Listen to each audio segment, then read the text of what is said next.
majority, obviously, depending on which side you're on, you either like floor crossing, you either don't.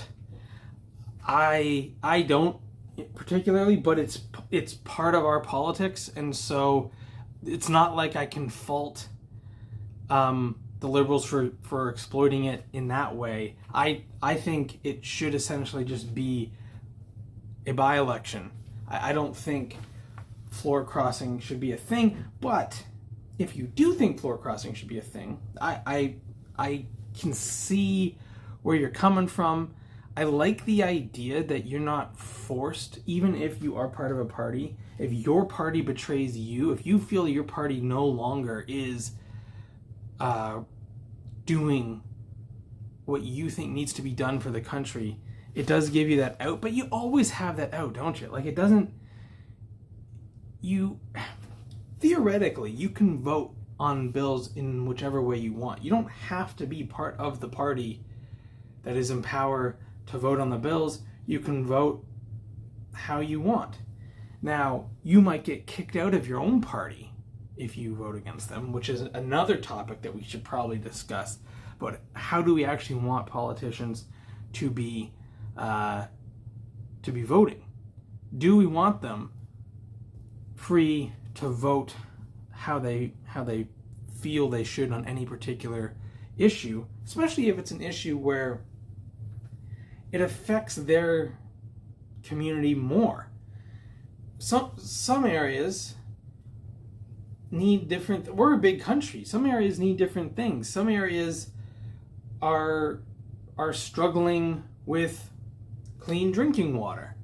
Some areas are struggling with the climate and the weather, and some areas are struggling with economic factors. And so any given bill, any given piece of legislation is going to weigh differently on each member of parliament because of where they're coming from. Theoretically, some of these people, I don't even think they live in the place that they run, never have, never would, hate the place that they actually run, but they just use it to get into government, which is a shame, because there's a lot of cool places. I've lived in a lot of places all over southern Ontario, and you know, each little town, each city has its own unique heritage, has a history, has a lore, has a background that's just so interesting, and I'm fascinated by it. Clearly, you can tell I love my history, but I think it's important that people live in the community that they represent, because without that lived experience, without having those stories and that history passed on, you end up losing what makes that area so great, what makes this country so great, is having these different experiences, having these different areas, these different pockets that are so different. I mean, Europe doesn't understand this at all. I love Europe. I'm, history again. Love my history. Got ancestors, obviously, from Europe. Although they did come to Canada quite early. So I have to go back pretty far to get to my European ancestors. But nevertheless, I love visiting Europe, and I love looking at the live-in history that they get, because we don't have the old environment that they do. We have some old places. Niagara on the Lake is amazing. Or if you go out to Nova Scotia, you get, well, not only do you get some fantastic rums, but you get some really cool historical sites there as well. You name it. Quebec, Quebec City, old Quebec City has some amazing architecture, but you don't get what you get in Europe, where you have stuff that was Roman Empire, pre-Roman Empire. Like, these are truly fascinating places to visit, and I'm sure to live in, because you wake up every day and you can feel the history. Here, sometimes you got to work for it.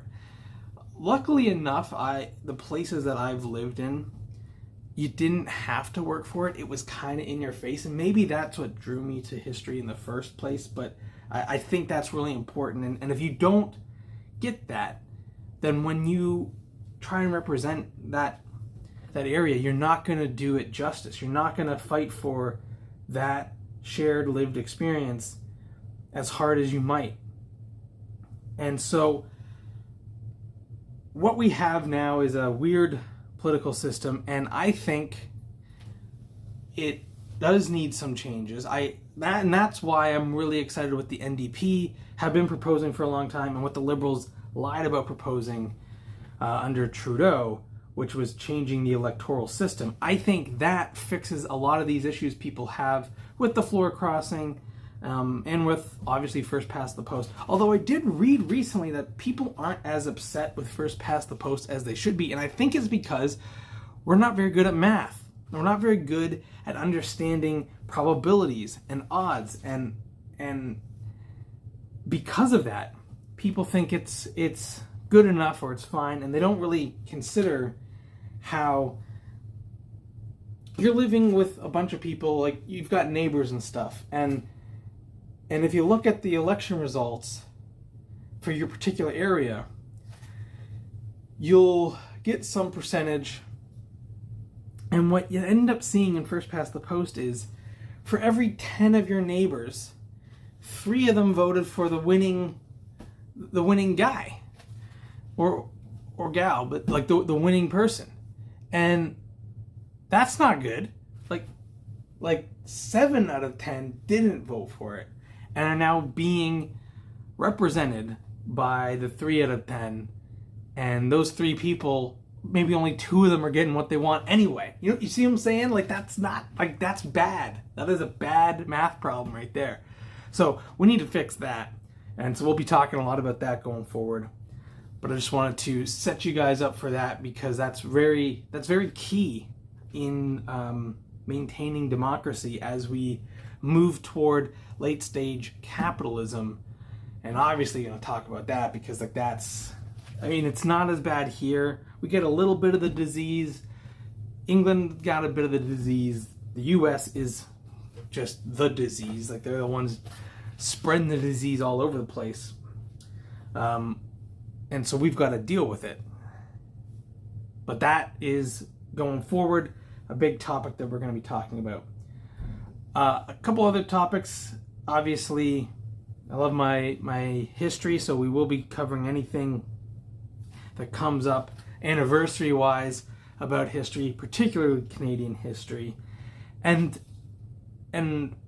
with that, we're going to be talking about, obviously, some fun stuff sports-wise. If the Leafs ever win the Cup, yes, I'm a Leafs fan. Next year is our year. We just got Gavin McKenna. Next year is the Stanley Cup, baby. That's what... Yeah, but no, in all seriousness, we will have some fun here, but there are serious stories and notes to be aware of, and I just want to make sure that we are. And I feel like Canada kind of gets left out of the mix when it comes to this kind of stuff. We here in Canada get a lot of it from, like, the US side. I mean, even during elections, it's like massive coverage on our TVs, and I'm sure it's now big in Europe as well, but it was always big here because of how close most Canadians live to the US border, how integrated our economies were for a long time, and now hopefully that is changing.